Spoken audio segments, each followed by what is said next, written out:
you just have to try a lot of stuff and see what works, see what sticks. Like I've made so many horrible, cringy, awful videos over the course of my like YouTube career, just as a way to experiment and see what works, and see what sticks.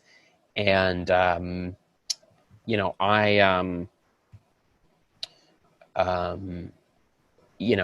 tried making, maybe like 6 to 9 months ago, I think I tried making a video where I was like, maybe people will be interested in seeing me to buy stuff in Chinatown in Chinese.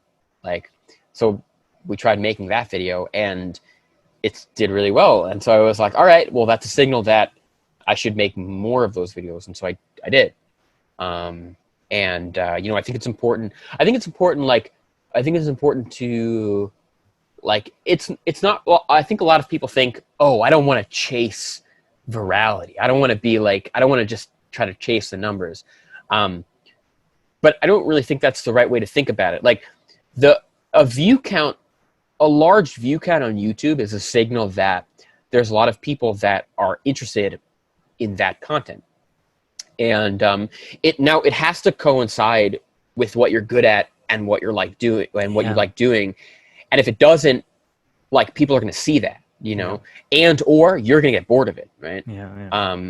So you can't be like, and I've tried this. Like, there have been times when I've seen, like, oh, Mr. Beast just made an amazing video. Like, I think I could do something similar, right? And you make a similar type of video, and nobody watches it, right? Nobody cares because you're not Mr. Beast, right? Like, it's a different kind of environment.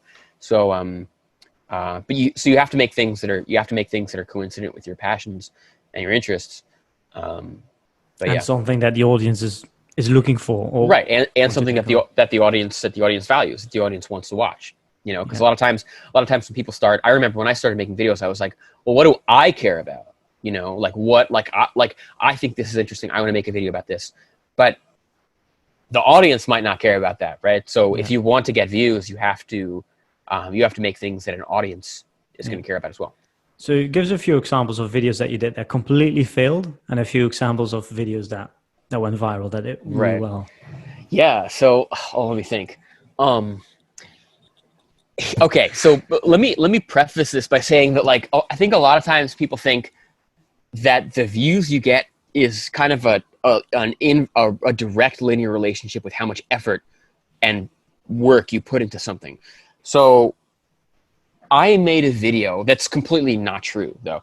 I made a video, this was a couple of years ago, as like on my Chinese kind of like vlog experience, where I was thinking, you know what?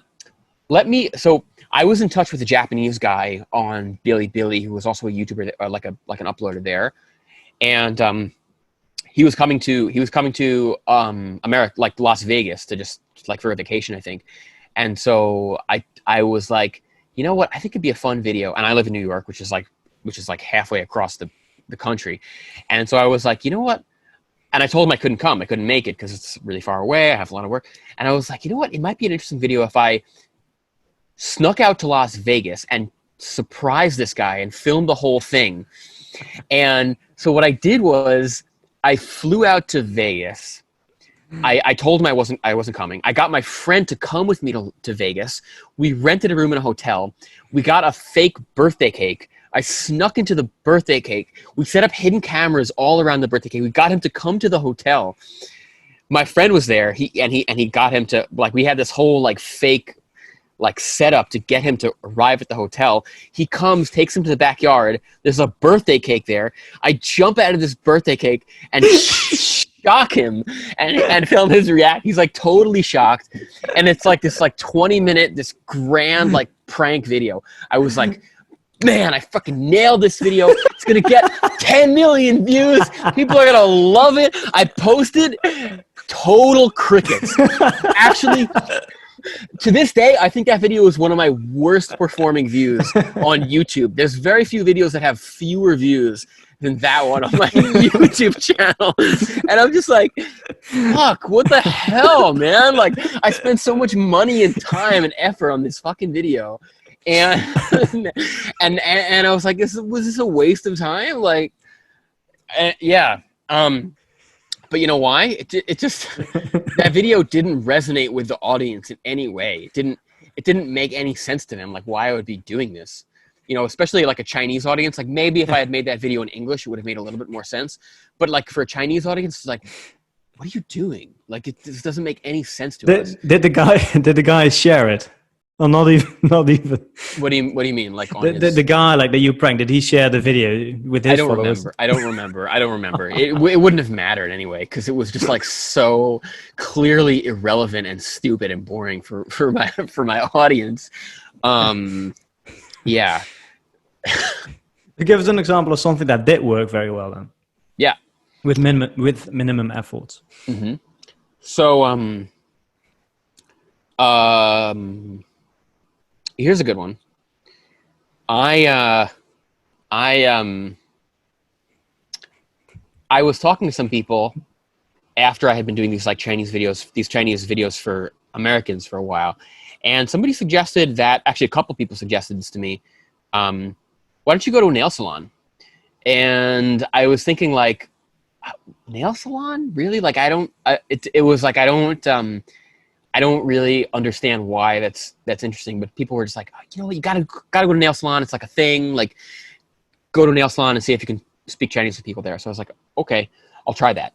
So I went to a nail salon with my friend, and we kind of like filmed the encounter.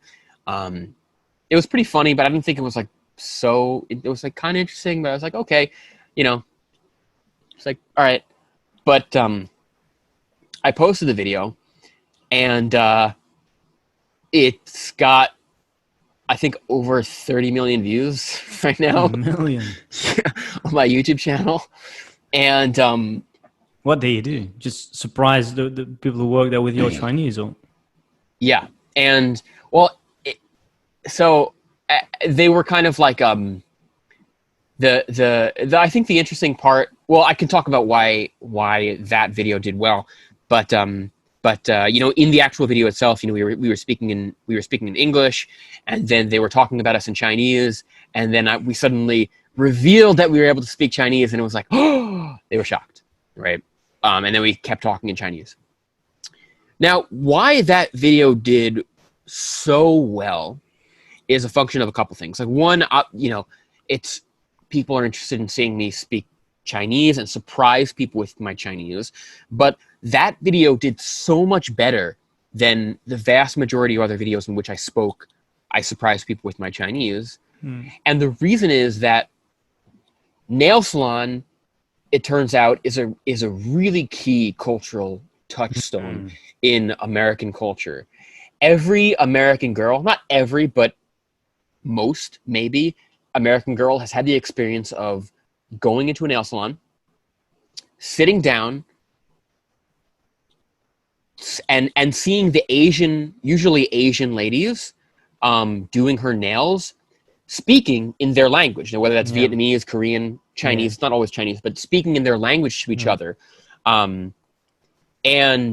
everybody who's been in that situation has thought, oh, what the hell are they talking about? What the hell are they talking about? Yeah. Right, exactly.